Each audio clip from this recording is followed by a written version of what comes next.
وما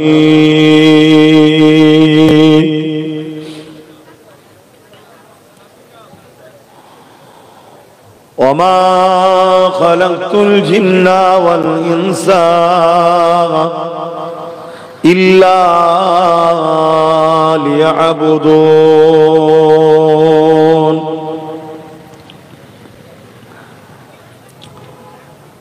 قال رسول الله صلى الله عليه وسلم من أحب لله وأبغض لله وأعطى لله ومنع لله فقد استكمل الإيمان সকলে বলি আলহামদুলিল্লাহ। আমার আব্বা জানেরা, আমার নওজোয়ান তরুণেরা, ছোট ছোট বাবুরা, বাচ্চারা, পর্দার আড়ালে অবস্থিত আমাদের সকলের মা ও বোনেরা, আল্লাহ দরবারে শুকরিয়া। তাম পৃথিবী যেখানে ফিতনা, ফাসাদ, হিংসা, রাহাজানি, খুন খারাপি, বিমারে, অসভ্যতা, বিহায়াপনায়, নাচ গানে ব্যস্ত হয়ে আছে, ঠিক সেরকম একটা সময়ে আল্লাহ আমাদেরকে দয়া করে এমন একটা জায়গায় নিয়ে এসে বসালেন, বসার দরুন আমাদের গুনাহগুলো আল্লাহ মাফ করে দিয়েছেন। জোরে বলুন সুবহানাল্লাহ।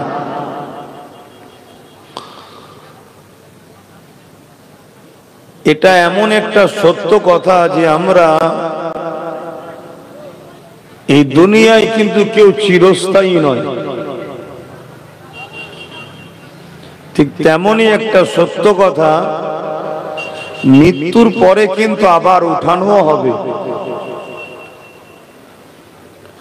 সুম্মা নুফিকা উখরা ফাইযা হুম কিয়ামুন ইয়ানজিরুন।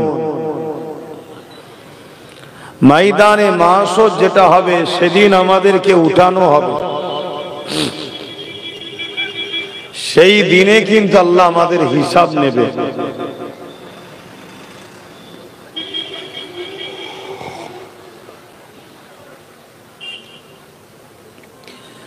এ দুনিয়া আমাদের জন্য একটা টেস্টের জায়গা, পরীক্ষার জায়গা। মহান সৃষ্টিকর্তা আমাদেরকে দুনিয়ায় পাঠিয়েছেন সবকিছু থাকার পরও সবকিছু থেকে আমরা সৃষ্টিকর্তাকে এবং তিনার বন্ধু পেয়ারা রসুল মুহাম্মদ আরবি সাল্লাল্লাহু আলাইহি সাল্লামকে বেশি প্রাধান্য দিই নাকি, এটাই আমাদের পরীক্ষা।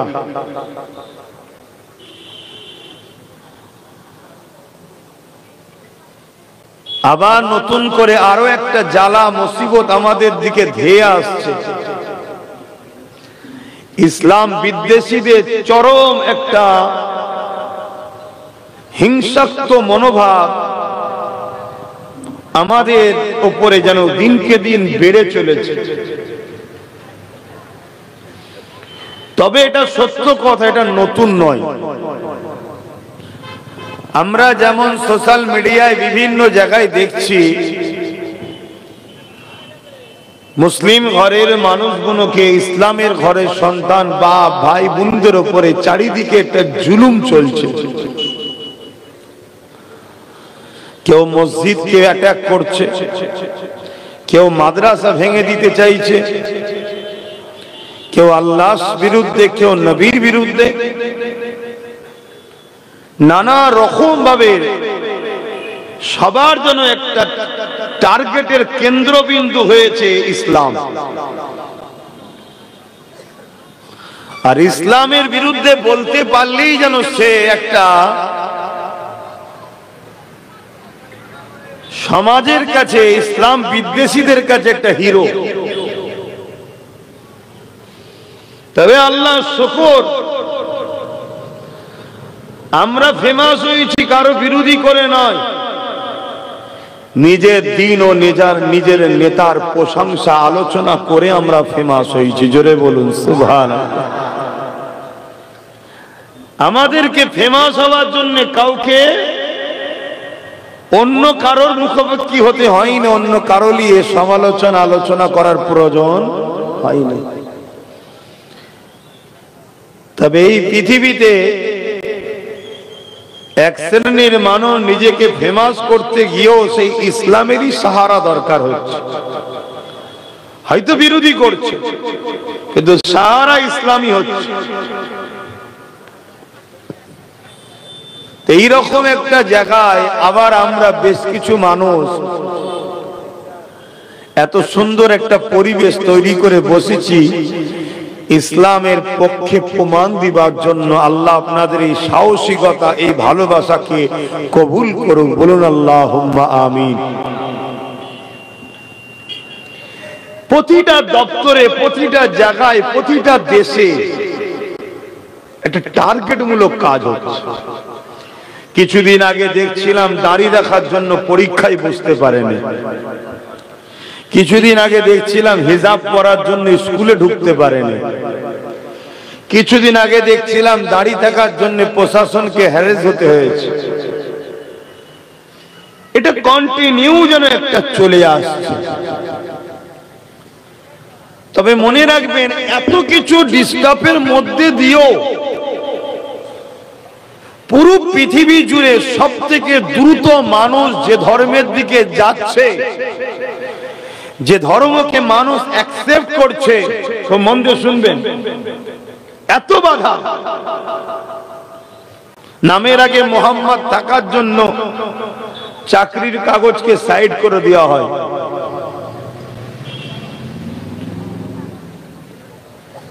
মুসলমান হলে সন্দেহ করে জঙ্গি বলে তুলে নিয়ে যে 10 বছর পরে ছাড়াও হয়। এত বাধার পরও, এত অত্যাচারের পরও আপনারা শুনলে অবাক হবে, পুরো পৃথিবীতে সব থেকে বেশি যে ধর্মের দিকে মানুষ নতুন করে এখন অ্যাকসেপ্ট করছে, ওই ধর্মটার নাম হলো ইসলাম। জোরে বলুন সুবহানাল্লাহ, আরো জোরে বলুন।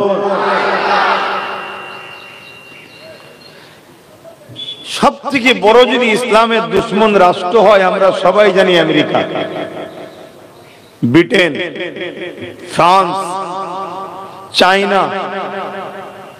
আমার দেশ ইসলামের দুশ্মন রাষ্ট্র ছিল না। রিসেন্ট যেন আমার দেশও ইসলামের পিছনে লেগেছে। মানে দেশ লাগে না, দেশ যাদের হাতে চলে গেছে তারাও যেন এটি ইসলামের পিছনে লাগছে। কি গো, ঠিক না বেটি? তবে এদেরও ঘোর কেটে যাবে, টেনশনের কিছু নেই। তো এই আমেরিকা বলুন, ফ্রান্স বলুন, এরা কিন্তু ব্যাপক ইসলামের বিরোধী করেছে। কিন্তু আল্লাহ শুকর, আমেরিকা বলুন, ফ্রান্স বলুন, ব্রিটেন বলুন, তাদের সমীক্ষা বলছে 2040-45 মধ্যে ইউরোপ দুনিয়া সংখ্যা গুরু হবে ইসলাম। জোরে বলুন সুবহানাল্লাহ। আরো খুশিতে বলা যাবে না। এটা আমার কথা নয়, এটা তাদের সমীক্ষা, তারা বার করেছে, আমি শুনেছি বললাম। শুনছেন তো সবাই? কেন এত জুলুম, এত অত্যাচার, এত পিছনে লাগার পরও সর্বদিক দিয়ে প্ল্যান মাফিক খতম করার চেষ্টা করার পরও মুসলিম দেখলেই জঙ্গি, আতঙ্কবাদী, মাদ্রাসায় সন্ত্রাস সেটিং হয়। এত কিছু চেষ্টা করার পরও রুখতে পারছো না কেন? কেন? ইসলাম ইনসাফের নাম, ইনসানিয়তের নাম, মানবতার নাম, গরিবের অধিকারের নাম, এতিমের অধিকারের নাম, নারীর অধিকারের নাম, রাষ্ট্রের সার্বিক নিরাপত্তা রাখার নাম, মানবতার নাম ইসলাম। ইসলাম ক্ষুধার্ত মানুষকে খানা খাওয়াবার নাম। তাই ইসলামকে এত দাবাবার চেষ্টা করার পরও যুবক যুবতী, যুব সমাজ, নিউ জেনারেশনের কাছে ইসলামী হয়ে দাঁড়াচ্ছে বড় প্রিয়। জোরে বলুন সুবহানাল্লাহ। আমরা চোখের সামনে দেখছি 80 বছরের বাপের মুখে দাড়ি ধরে মারা হচ্ছে, বিভিন্ন স্লোগান দেওয়া চাপ দেওয়া হচ্ছে, মুখ টুক ফেটে রক্তাক্ত হয়ে গেছে, তারপরেও বলা হচ্ছে এই স্লোগান দাও, ইসলাম নয়। হায় হায় হায় হায়, কি এমন মজা আছে ইসলামে? মার খেতে খেতে মরে যাচ্ছে, তথাপিও আজকের দিনের বাপ থেকে শুরু করে, যুবক থেকে শুরু করে, নারী থেকে শুরু করে, পুরুষ থেকে শুরু করে, আজও ইসলামের ঘরের এমনও সন্তান আছে যারা বলছে আমরা ইসলাম ছাড়বো না, জান দিতে হয় দিয়ে দেবো। জোরে বলুন সুবহানাল্লাহ। সোশ্যাল মিডিয়ায় দেখছেন না, দেখেন, এই দেখেছেন না, দেখেন না, আমার দেশেও ঘটছে। কি ঘটছে না ঘটে না বল? আবার এই মুসলমানের মধ্যে কিছু মুসলমান আছে সামান্য কিছু ভিক্ষা পেলেই ইসলাম বিদ্বেষীদের সঙ্গে গলায় গলা মিলেও চলছে। তাহলে একটা হলো মুমিন মুসলমান আর একটা হলো মুনাফিক মুসলমান। মুমিন মুসলমান কে? যে দিমাগের মধ্যে, দিলের মধ্যে সেটিং করে নিয়েছে জানের থেকেও বেশি প্রিয় হলো আল্লাহ রাসূল। জোরে বলুন সুবহানাল্লাহ। তাকে কখনো খরিদ করা যায়? তাকে কখনো দমানো যায়? তাকে কখনো মিটিয়ে দেওয়া যায়? বন্দুকের গুলি দেখিয়ে, বোম দেখিয়ে, কামান দেখিয়ে, পথ দেখিয়ে, নারী দেখিয়ে, বাড়ি দেখিয়ে, গাড়ি দেখিয়ে মুমিন মুসলমানকে খরিদ করা যায় না। আর মুনাফিক মুসলমান যে হয় তাকে হয়তো খরিদ করা যেতে পারে। আর মুনাফিক আমাদের জন্য উপকার দেয় না, ক্ষতি দেয়, ক্ষতির কারণ। ইতিহাসের পাতা বলছে আজকে যে জুলুম, এটা নতুন নয়, পুরাতন। আর এই জুলুমের কারণটা কেন হয়েছে? আল্লাহ নবীর জীবনে যদি প্রথম দিকটা আমরা দেখতে পাই, আমার নবী পাক যখনই মক্কা জমিনে এসে এক আল্লাহ পাকের উপাসনার কথা বলল, লা ইলাহা ইল্লাল্লাহ আনা মুহাম্মাদুর রাসূলুল্লাহ, আল্লাহ কে সিवा कोई मालिक नहीं और मैं मोहम्मद अल्लाह के रसूल हूं। ওই সময় আবু জেহেল, উতবা, সাইবা, আবু লাহাব আমার নবী পাকের বিরুদ্ধে লেগে গেল। তারা কেন বিরোধী করেছিল? তারা এক আল্লাহর উপাসনা করত না, তারা নকল 360টা খোদা বানিয়েছিল। তারা চিন্তা করতে লাগলো আমরা মানুষকে নকল খোদা দিয়ে ধর্মের নামে ব্যবসা করেছি, যদি মুহাম্মাদের কথা মানুষ মেনে নেয় তাহলে আমাদের মিথ্যা ভণ্ডমিটা ধরা পড়ে যাবে। বিরোধীর কারণগুলো বুঝছেন তো নাকি? আল্লাহ নবীর উপরে তারা কতদিন দিয়ে জুলুম করেছিল। আল্লাহ নবীকে এমনকি জানে মারার পর্যন্ত চেষ্টা করেছিল। এ নওজওয়ানেরা, আল্লাহ নবীকে আবু জেহেল বিভিন্ন দিক দিয়ে যখন রুখতে পারে না, আবু জেহেল যখন আমার নবী পাকের সঙ্গে আলোচনা করার জন্য মিটিং এ সেটিং করলো, আমার নবী পাককে বলতে লাগলো, এ মুহাম্মদ আসো, একসাথে আমরা দেশ চালাবো, অর্ধেক তোমাকে দিয়ে দেবো, অর্ধেক আমরা নেব, যদি বলো সুন্দরী নারীর সঙ্গে তোমার বিবাহ দেবো।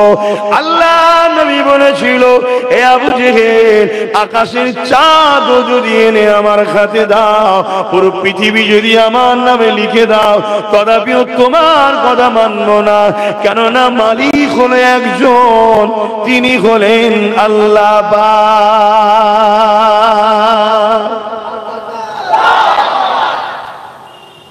নবীর যে উম্মত হবে সে কখনো জালিমদের কাছে বিক্রি হবে? এটা তো মিলাতে হবে বাপ। এমন নওজওয়ানেরা, তরুণীরা, বাপেরা, আল্লাহ নবী যখন কথা মানলো না, নবী পাক সোশ্যাল বয়কট করে দিল। আল্লাহ নবী পাহাড়ে চলে গেলে, সেখানে গাছের পাতা ফলমূল খেয়ে রইলে এবং রাতের আড়ালে অন্ধকারেতে গোপনে গোপনে মানুষের কাছে না ইনসাফের বাণী, মানবতার বাণী, ইনসানিয়তের বাণী আল্লাহ নবী দিতে লাগলে। এইভাবে দেখা যায় একজন, দুজন, তিনজন করে 39 জন আমার নবী পাকের হাতে হাত দিয়ে ঈমানের কলেমা পড়ে মুসলমান হয়ে যায়।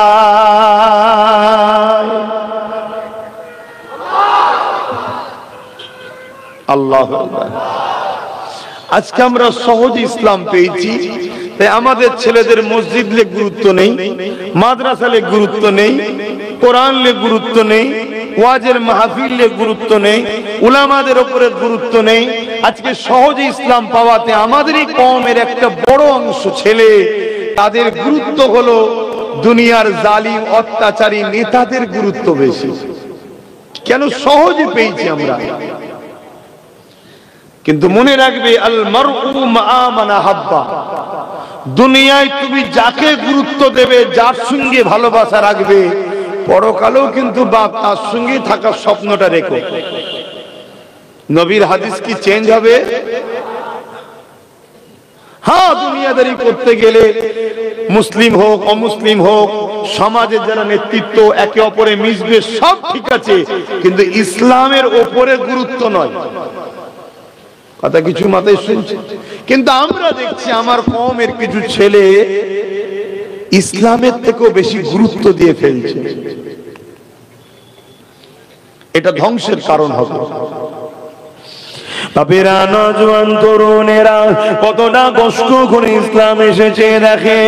এ নওজওয়ানেরা, আমার নবী পাক যখন ইসলামের দাওয়াতটা দিল, আমার নবী পাকের হাতে হাত দিয়ে ঈমানের কালেমা পড়ে নিলেন হযরত আবু বকর সিদ্দিক। ওই সময় জালিমরা যখন জানতে পারলো আবু বকর সিদ্দিকের উপরে কত জুলুম অত্যাচার করেছিল, আমার নবী পাকের পাশে দাঁড়িয়ে হযরত আবু বকর সিদ্দিক যখন কাবা শরীফের পাশে দাঁড়িয়ে একত্ববাদের প্রচার করতে লেগেছে, মক্কার সন্ত্রাস আবু জেহেল বাহিনী, উতবা বাহিনীরা আমার নবী পাকের সাহাবী হযরত আবু বকরকে লক্ষ্য করে তীর এমন করে পাথর ছুঁড়ে ছুঁড়ে মারতে লাগলো। ওই পাথর যেখানে লাগে ফেটে গিয়ে দরদর করে রক্ত বেরোতে লাগলো। এত মারা মেরেছিল হযরত সিদ্দিক আকবর অজ্ঞান চৈতন্য হয়ে কাবার জমিনে পড়ে গেল। ওই দিন জালিমেরা আমার নবী পাককেও ছাড়েনি, আমার নবী পাককেও তারা মেরেছে। এ যুবকেরা, তরুণেরা, বাপেরা, তোমাদের অন্তরে যদি যারা পরিমাণ ঈমান থাকে, নবীর প্রেম ও মহব্বত থাকে, তোমাদের ঘরে একবার নয় 1 লক্ষ বার ভাবতে হবে আমরা কোন রাস্তায় পা বাড়াচ্ছি, কাদের সঙ্গে উঠা বসা করছি, কাদেরকে সহযোগিতা করছি। তাদের দ্বারা ভবিষ্যতে আমার নবীর দ্বীনের ক্ষতি হয়ে যাবে না তো? তারা ক্ষমতা জোরে মাদ্রাসাকে বন্ধ করে দেবে না তো? ক্ষমতা জোরে মসজিদগুলোই তালা মেরে দেবে না তো? ক্ষমতা জোরে ঈদগাহ গুলোকে দখল করে নেবে না তো? ক্ষমতা জোরে কবরস্থান কোনো ফুটবলের মাঠ করে দেবে না তো? একটু আমাদের ঘরে বিবেচনা করা দরকার আছে না নাই? আওয়াজ দিয়ে বলুন। আজকের কথা বলছি, আমার হুগলি জেলার হরিপাল বলে থানা, গতকালকে ঘরে ঢুকছি, দেখি নওশাদ দাঁড়িয়ে আছে, কার সাথে ফোনে কি চিল্লাচিল্লি করছে। আমি কি হয়েছে রে? মানে বড় ভাই হিসেবে খোঁজ রাখা দরকার আছে না নাই? হ্যাঁ, ওর আমি গার্জেন। হ্যাঁ, আল্লাহুম্মা সাল্লি আলা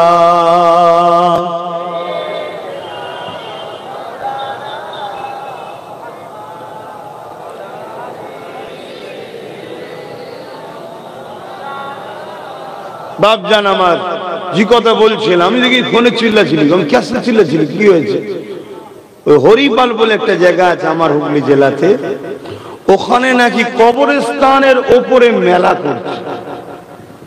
শুনছেন কি বলছি? দোকানের খুঁটি পুঁততে গেছে, উড়েছে, দেখছে হাড়গোড় উঠছে, কথা বুঝছেন? এবং ওই মেলার মধ্যে কবরের চিহ্ন পাওয়া যাচ্ছে, কিন্তু ক্ষমতার জোর আছে। তা বলছে আমি যাবো কালকে, তাই চিল্লাচিল্লি করছি। আজকে গেছে শুনলাম। তা আমি যেটা বুঝাতে চাইছি, তাহলে আমাদের তো একটু ভাবা দরকার, কাল আমরাও তো মরবো। আমাদের কবরের উপরে যদি বক্স লাগিয়ে ধুমধাম আওয়াজ হয়, কি গো ভাল লাগবে? তোমার বিবেক কি বলছে? ভাল লাগবে কি? তাহলে যারা মুরব্বীরা, তোমাদের মাই মুরব্বীরা চলে গেছে, কবরস্থান গুলো কি করে বাঁচবে, এটাও ভাবা দরকার আছে না? নাই একটু ভাবো। আল্লাহ বাজার দিয়েছে, ছেড়ে দেয়নি, কেননা আমার নবী পাক অনেক কষ্ট করেছে। সাহাবা হুজুররা যখন আমার নবীকে নবী বলে, আল্লাহকে আল্লাহ বলে মেনে নিয়েছিল, মক্কা জালিম অত্যাচারী মুশরিকেরা আবু জেহেল উতবা সাইবারা আমার নবী পাক সাহাবাদের উপরে কত জুলুম করেছে। এই নওজোয়ান তরুণীরা গরম মরুভূমির বালির উপরে সাহাবা হুজুরদেরকে শুইয়ে দিয়ে বুকের উপরে ভারী পাথর চাপিয়ে দিয়ে বলেছিল, আল্লাহ ছেড়ে দে, নবী ছেড়ে দে, দ্বীন ইসলাম ছেড়ে দে। সাহাবা হুজুর একদিকে গরম বালিতে পিঠ পুড়ে যাচ্ছে, অপর দিকে ভারী পাথরে নিঃশ্বাস নিতে পারছে না। এইরকম একটা অবস্থাতে সাহাবা হুজুররা বলতে লেগেছে, এ মক্কা নিষ্ঠুর পাষাণ জালিমেরা, আমরা আমাদের জীবন দেয়া পছন্দ করি, আল্লাহ ও রাসূলকে ছাড়া পছন্দ করি না। আরো জোরে বলুন সুবহান। এটা তো আমাদেরও বলা দরকার নাকি, যে আমরা জীবন দেয়া পছন্দ করি, আল্লাহ রাসূল ছাড়া পছন্দ করি না। তবেই তো ঈমান নাকি? মুসলমান ঘরে জন্ম নিলেই মুসলমান? এ কি বাবা খালি সম্পত্তি নাকি? আল্লাহর নবী কি বলছেন, লা ইউমিনু আহাদুকুম হাত্তা আকুনা হাব্বা ইলাইহি মিন ওয়ালিদিহি ওয়া ওয়ালাদিহি ওয়ান নাস আজমাইন। অপর হাদিস শরীফ, লা ইউমিনু আহাদুকুম হাত্তা ইয়াকুনা আল্লাহু ওয়া রাসূলুহু আহাব্বা ইলাইহি মিম্মা সিওয়াহুমা মান আহাব্বা আবদাল্লাহ ইউহিব্বু ইল্লা লিল্লাহ। অপর হাদিস শরীফ, সালাসুন মান কুন্না ফীহি ওয়াজাদা বিহিন্না হালাওয়াতাল ঈমান মান কানা আল্লাহু ওয়া রাসূলুহু আহাব্বা ইলাইহি মিম্মা সিওয়াহুমা ওয়া মান আহাব্বা আবদাল্লাহ ইউহিব্বু ইল্লা লিল্লাহ ইলা আখিরিল হাদিস। তিনটা হাদিসেরই লক্ষ্য একটাই, সবকিছুর আগে জমি জায়গা টাকা পয়সা বাপ মা ভাই বোন এমনকি জানের থেকে বেশি যদি আল্লাহ ও রাসূলকে মহব্বত না করতে পারেন, তার মধ্যে ঈমান নাই। তাহলে ঈমান কি? আমার শুনছেন তো নাকি? বাবেরা, নওজোয়ান তরুণেরা, নিঃশ্বাসে কোনো ভরসা নাই, নিঃশ্বাসে কোনো বিশ্বাস নাই। আজ আছি কাল চলে যেতে হবে, আজ আছেন কাল চলে যেতে হবে। এই নওজোয়ানেরা, দুদিনের দুনিয়ার ময়দানে পড়ে আখিরাতকে হারিয়ে ফেলবেন না। আজ আমরা সহজ ইসলাম পেয়েছি, মসজিদ মাদ্রাসা পেয়েছি, আমাদের ধর্মের উপরে অত গুরুত্ব না। কিন্তু মনে রাখবেন, ইসলাম মানে ইনসাফের না। ইসলাম যদি না থাকে ইনসাফ থাকবে না। ইসলাম ইনসানিয়াতের না। ইসলাম যদি না থাকে ইনসানিয়াত থাকবে না। ইসলাম আদবের না। ইসলাম লজ্জার না। ইসলাম সম্মানের নাম, ভক্তির না। যদি ইসলাম না থাকে গুণও থাকবে না। ইসলাম মা বাপের সম্মান দিবার না। ইসলাম যদি না থাকে মা বাপ সম্মান পাবে না। ইসলাম গরিবদেরকে খানা খাবার না। ইসলাম যদি না থাকে গরিবদের বাঁচার উপায় থাকবে না। আমার নবী পাকের প্রেমিকেরা তাই বলে দিয়ে যায়, আল্লাহ নবী সাহাবা হুজুরা ইসলামের জন্য অনেক কষ্ট করেছে গো। আমার নবী পাকের সাহাবারা আল্লাহর পক্ষে, নবীর পক্ষে দাঁড়াবার জন্য অনেক জুলুম অত্যাচার হয়েছে, সহ্য করতে হয়েছে। তারা নিজেদের জান পর্যন্ত দিয়ে দিয়েছে, ইসলামকে বুকে করে ধরে রেখেছে। হাদিসের মধ্যে পাওয়া যায়, আল্লাহ নবীর একজন সাহাবী ছিলেন হযরত খুবাইব রাদিয়াল্লাহু তাআলা, এমন করে তিনাকে খ্রিস্টানেরা বন্দী করে এবং তিনার সঙ্গে আরো কিছু সাহাবা হুজুররা ছিল। ওই খ্রিস্টানরা বন্দী করে নিয়ে যায়। ওই বন্দী করে নিয়ে যাবার পরে হযরত খুবাইব হুজুরকে বলেছিল, তিনার সাথীদেরকে বলেছিল, এ খুবাইব, ছেড়ে দাও, নবী ছেড়ে দাও, আমরা তোমাকে খ্রিস্টানের রাজত্বের অনেক বড় একটা এলাকার গভর্নর বানাবো। এ খাব্বাব খুবাইব, তোমার সঙ্গে আমাদের সুন্দরী নারী বিবাহ দিয়ে দেবো। এ খাব্বাব রে, তুমি খুবাইব রে, আল্লাহ ও নবীকে ছেড়ে দাও। হযরত খুবাইব হুজুর বলেছিলেন, আমি সব ছাড়তে রাজি আছি, আল্লাহ ও নবীকে ছাড়তে রাজি নয়।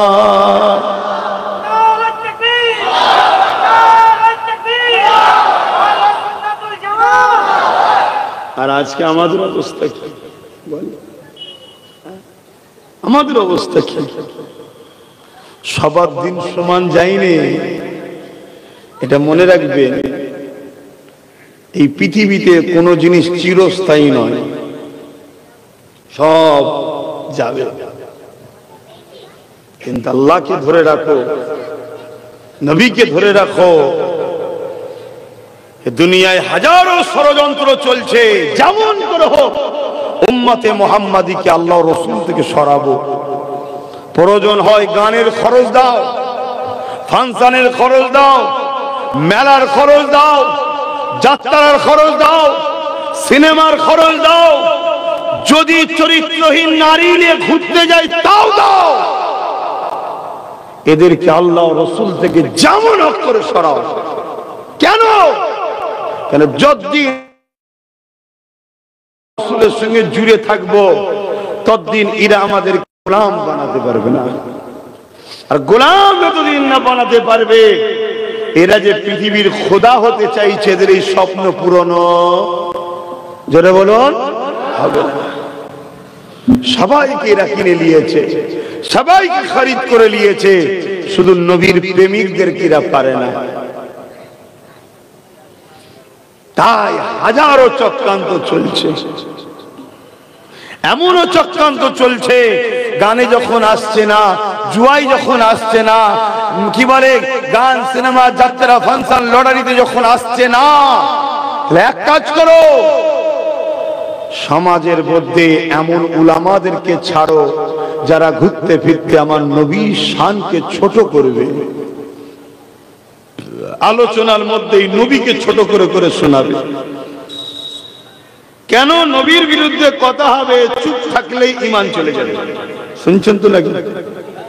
ঈমান কাকে বলে সেটাই তো বুঝতে পেরেছি কি আমি জানি না, বুঝতে পেরেছেন তো নাকি?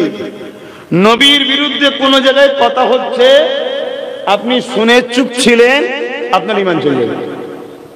আপনাকে শুনে প্রতিবাদ করতে হবে। হুজুর আমি প্রতিবাদ করতে গেলে মার খাবো, আর খেতে হবে, এটা তো প্রেম। তুমি তো বলছো জানের থেকে বেশি ভালো না বাসলে ঈমান নয়, তো মার খাবে তো কি হয়েছে? হুজুর প্রতিবাদ করতে গেলে জেল খাটতে হবে। সাহাবাদের থেকে বড় নাকি? সাহাবারা জেল খেটেছে হুজুরের জন্য, আপনাকে খাটতে হবে। কিন্তু আপনারা যদি এক মুঠো হয়ে থাকেন, মার খেতে হবে। এই প্রতিবাদ করলে মার খেতে হবে, এক মুঠো থাকলে মার খেতে হবে। এরকম আছে বলে তো মার খাচ্ছেন। খুব ভালো করে বোঝেন। বাপেরা, নওজোয়ান তরুণেরা, এ নবী পাকের প্রেমিকেরা, আল্লাহ নবীকে মুহাব্বত করে ভালোবাসে, পিয়ার করে। সাহাবা হুজুররা যেভাবে মুহাব্বত করেছে, পিয়ার করেছে, এ নওজোয়ানেরা, হযরত খুবাইব হুজুর যখন মানল না, হযরত খুবাইব হুজুরের সামনে তিনার একটা একটা সাথীকে শুলির উপরে চাপিয়ে দিতে লেগেছে। শুলি কাকে বলে? একটা ধারালো রড রয়েছে, ছিদ্র সরু করে তার মধ্যে ধার রয়েছে, পায়খানার রাস্তা বসিয়ে দেবে, সেটা মাথা দিয়ে বেরিয়ে যাবে। একটা একটা করে সাহাবীকে হযরত খুবাইব হুজুরের সামনে ওই শুলির উপরে চাপিয়ে দিতে লেগেছে। কারণ ওই গ্রুপের মধ্যে ইমাম ছিলেন খুবাইব হুজুর। এই খুবাইব হুজুরকে ভয় দেখাতে লেগেছে, এ খুবাইব দেখো তোমার সাথীগুলোকে কিভাবে মেরে দিতে লেগেছে। হযরত খুবাইব হুজুরে চোখ দিয়ে পানি পানি বেরিয়ে গেল। এই অবস্থাটা দেখে জালিম খ্রিস্টান সরকার সে মনে করতে লেগেছে হয়তো নবীর সাহাবীটা ভয় খেয়ে গেছে, তাই খুবাইবের কাছে গিয়ে বলতে লাগলো, এ খুবাইব রে, সাথীরা তো মারা গেছে, তুমি এখনো সময় আছে, মুহাম্মদকে ছেড়ে দাও, আল্লাহকে ছেড়ে দাও, দ্বীন ইসলামকে ছেড়ে দাও, তোমাকে আমরা রাজত্ব দেব, তোমাকে আমরা সম্মানিত করব। আল্লাহ নবীর সাহাবী হযরত খুবাইব হুজুর বলেছিলেন, এ জালিম রে, আমার চোখের পানি দেখে তুই মনে করিস না আমি ঘাবড়ে গেছি, আমি ঘাবড়ে গেছি, আমি এই জন্য কাঁদতেছি, আমার সাহাবা ভাইগুলো আমার আগে শহীদ হয়ে আল্লাহ ও নবীর কাছে চলে যাচ্ছে, আমার দেরি হয়ে যাচ্ছে, আল্লাহ ও নবীর কাছে জবাব দিবানাতে আমি আফসোস করে কাঁদতে লেগেছি, সাহাবা ভাইগুলো আগে চলে যাচ্ছে। খ্রিস্টান বাদশা এই কথা শুনে অবাক হয়ে গেল। এ যুবকেরা, তরুণীরা, বাপেরা, আমাদের পেটে কি জ্বালা ধরেছে, আমাদের কি এমন সমস্যা হয়েছে, আজকে বড় প্ল্যান করে সুদের টাকা, মদের টাকা, দেহ বিক্রি করার টাকা, এমন করে ঘুষের টাকা, মানুষের উপরে জুলুম করার টাকা, ওই টাকাকে তোমার আমার মধ্যে হারাম ঢুকানো হচ্ছে, ফিরির মাধ্যমে ঢুকিয়ে দেওয়া হচ্ছে। তুমি আমি মনে করছি এটা তো তোমার আমার পাওনা। মনে রাখবে এদের উদ্দেশ্য একটা। মাশাআল্লাহ, হুজুরের এই জলসাটি শুনে খুব ভালো লাগলো। যদি আপনাদের ভালো লেগে থাকে তাহলে আমাদের চ্যানেলটাকে লাইক, শেয়ার, কমেন্ট, সাবস্ক্রাইব করে পাশে থাকবেন।